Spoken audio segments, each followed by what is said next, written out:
Now we are going to do the cable without using a cable needle.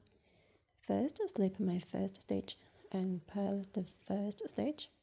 Now I have to cross 2 stitches to the right, so I need to slip 2 stitches to my right needle purlwise with the yarn in front and knit 2 stitches.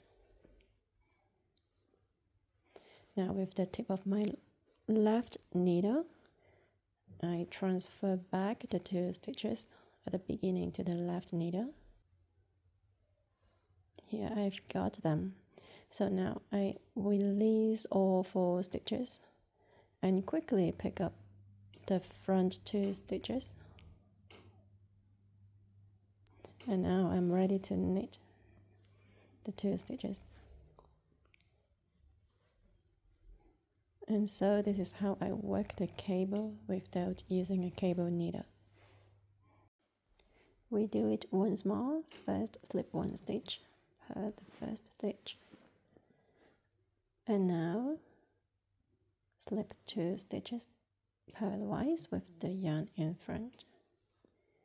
Knit 2 with the tip of your left needle. Return the first 2 stitches to the left needle. Release all 4 stitches but pick up the last 2